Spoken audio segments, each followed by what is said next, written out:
Welcome to another series in... what's it called again? Hello, and welcome to another video in Gamers of War, Master of None. While we wait for this game to load, this is another game in our Discount Gamer series where we try and find out whether any of the discount games on Steam are any good. And today we are playing Need for Speed Heat. We'll see how it goes, shall we? I also don't know whether this is recording all of the sound and video, so let's hopefully hope that it is. It's showing that it is on the OBS. Nope. So I'm playing on the wheel. I know there's not a cockpit mode from what I can tell, but we'll see whether using the wheel is any good. If not, we'll swap over to a controller. Obviously this is a Need for Speed game and not a racing simulator, but we'll use the rig because we have it, so why not? Oh no. Oh no, where's the pause button? Pause. There we go. I'm gonna take this keyboard away from you. That was fun. Let's restart that one, shall we? He doesn't know.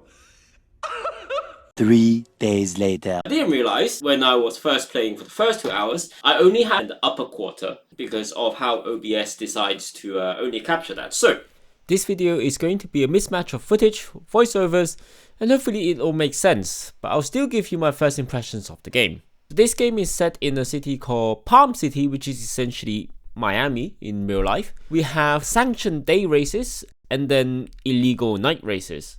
I started off with a Nissan 180 SX Type X from 1996, and in the first 2 hours I've already customized and upgraded my car a little bit.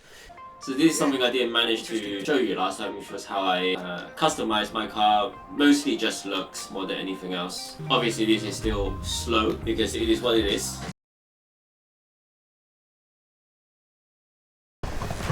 Day races mostly give you money, and the roads are closed because they are sanctioned events, which means there are no oncoming traffic to crash into.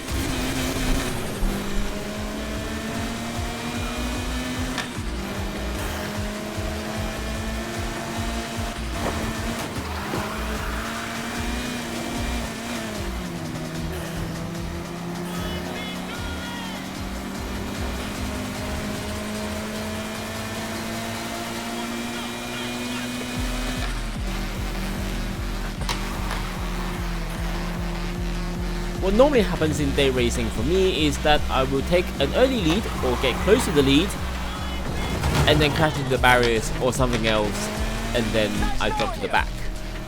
And most of the time barely made it back to the top 3, which is slightly annoying for missions which you have to win. Speaking of crashing, because I don't have a gear stick, getting into reverse is sometimes a bit tricky. I want to go down all the gears and then use my accelerator to reverse, but the way that the game works is you press brake to reverse and accelerator to go forwards, which is not how automatic cars work in the real life, but it's a game. First up, let's hit a basic drift. Remember, slam on the gas and steer. You also have drift events going on in the daytime as well, and this is the tutorial for that drift event. That's it. Which to me is not intuitive at all, because that's not how you drift normally. To be fair, I don't know how people normally drift. Maybe I'll try the WRC game at some point. I'm not liking your chances on this one.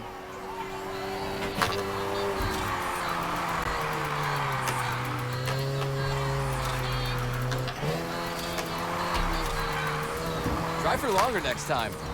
With the drifting events, because it's not intuitive to me, I often struggle and have to do it a lot of times to get the multiplier and the score required.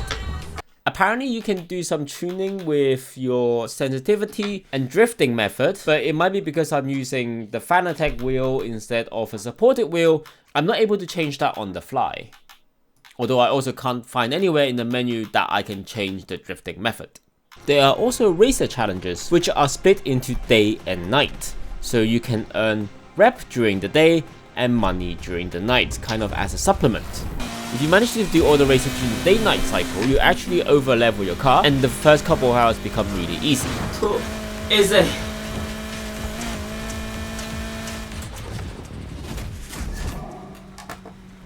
Night races are unsanctioned events. They are in fact illegal. So the police will come at you at night, but not during the day. You get rep during the night, and you need rep to level up your cars. So it's kind of a cycle. You need both the day race to gain money and then the night race to gain rep so you can upgrade. So you have to do both all the time. Nice to took myself off. With night races, what normally happens is that I will take an early lead or get close to the lead, and then at the last 15% I will crash.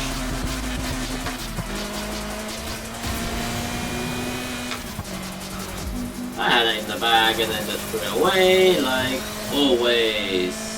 So similar to day races, I'm just not very good at finishing the race at the top. With night racing, there is also a league, obviously the people at the top calling the shots, and you have crews to try and take that spot up. So you'll also be engaged in crew battles, either one-on-ones or a crew versus crew. Essentially, you're still trying to finish first no matter what. Obviously, as they set the route and you don't know the city, sometimes you're in for a nasty surprise.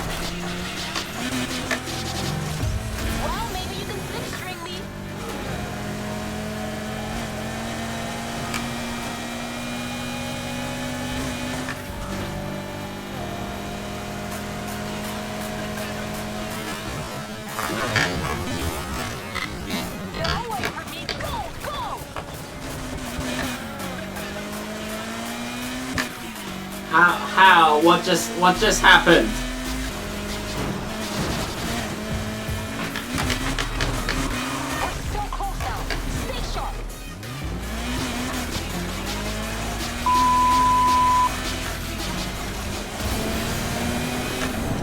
As you progress through the levels, you unlock cars and upgrades. New cars unlocked on this big Type R. Looks like you could buy some fancy new parts. R7. With the deluxe edition, you do get some free cars to start off with, although I didn't use them.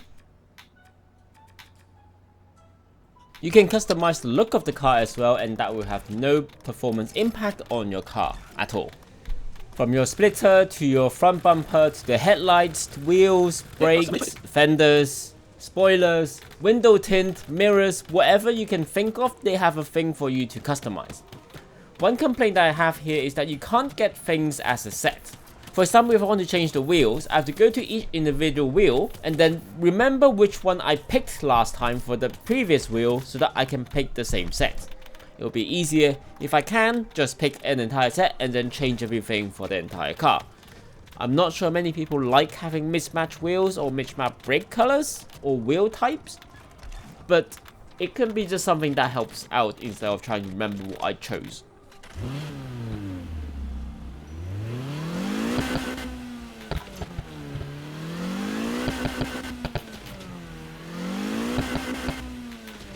Now, with upgrading the performance, there is a little bit of a caveat, and that is by changing the parts on your car, you are going to affect how your car is going to handle and perform. So you have essentially 4 categories: race, road, drift, and off-road.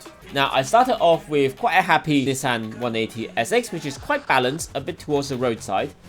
But the philosophy I was going for was mostly just to go for parts which give me the most level, power, speed, whatever higher stats that give me, and without looking at the handling.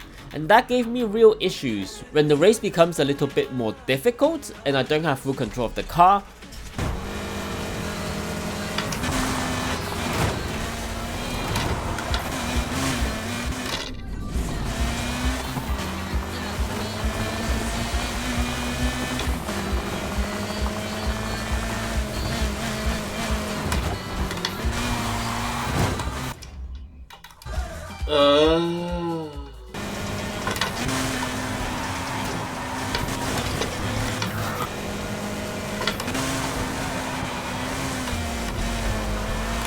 Well, you get the idea. But if you downgrade your components, then you are not going to match the level required. So that puts you in a double whammy. You have to grind the money again to try and get to where you need to be. As I mentioned before, the police will come after you if you have some heat level on. So either that's during a race or you finish a race, they will chase you until you either run away from them, get out there and find that damn car, or you get busted by them and they take all of your money. You can also bribe the cops before they start chasing you. But if you don't have enough money or don't want to pay up, then tough luck. No. And they are relentless as trying to chase you. It is a bit annoying, especially if you take out a car that you have recently just got but haven't upgraded to the max yet because you don't have any money and you're just trying out a car in a night race. I suggest you don't, because Hop's level and speed are programmed to the highest car or level that you have or should have at the level that you are at. So if you have a lower level car because of the events you're doing, but you're being chased by the cops after the event, you just get busted and lose all your money. And you have to grind all that money over again. As demonstrated by this Lotus I'm driving being chased by the cops, and because it is a lower level than my Nissan S6, I am just being hammered by them and I can't get away. Also, not knowing the map probably doesn't help either. What did that car ever do to you, huh? I do kind of wish they have a bank feature so you can put your money in a bank and then the police can't take it. That might be a bit too sophisticated for a Need for Speed game. I know that. I was trying. Driving around the city, there are also mini events as well, such as trying to beat the speed at the speed trap, or doing long jumps to unlock cars, or jumping through billboards to break them, and collecting symbols to unlock cars, which for some reason I can't find any footage of, as well as time trials, which can take you to ridiculous places, like doing a time trial on a monorail line. Although I didn't manage to capture the entire footage, because my memory was full. Only in Need for Speed. Well, I guess in GTA as well. Interestingly, some of the missions around taking down cops at night, you don't have to do it yourself. It just has to happen either in the race or around you. I'm not sure which one's which. Anyway, you can also do drift zones where you essentially drift through the gates on the road and you just try and get as high as possible on the score that you get.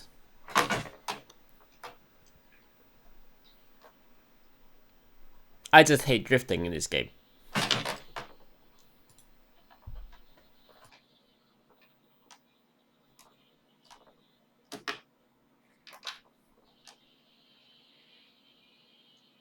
Right, I am done with this game. I think I've done, what, maybe 5-6 hours of this game? And it was fun to start off with, but I got bored. I think half of it is the different driving styles of different cars, and if you need multiple different cars, different styles for each of different events, which means you have to grind for cars, for parts, and all of that stuff. I'm normally a fan of racing games. I even have this rig, but I'm more used to the circuit style racing, GT racing, F1, that kind of stuff. So this kind of arcade-ish racing games, it's fun once in a while. I wouldn't put too much time into it, personally, anyway. So that's it for Discount Gamers. Game 2, Need for Speed Heat. The final verdict is DNF. I got bored. If you like arcade racing games and just want something dumb to play, and you like the old Fast and Furious kind of stuff, this is a game for you. That's it for today, and I'll see you on the next video on Gamers of 4, Master of None. Bye!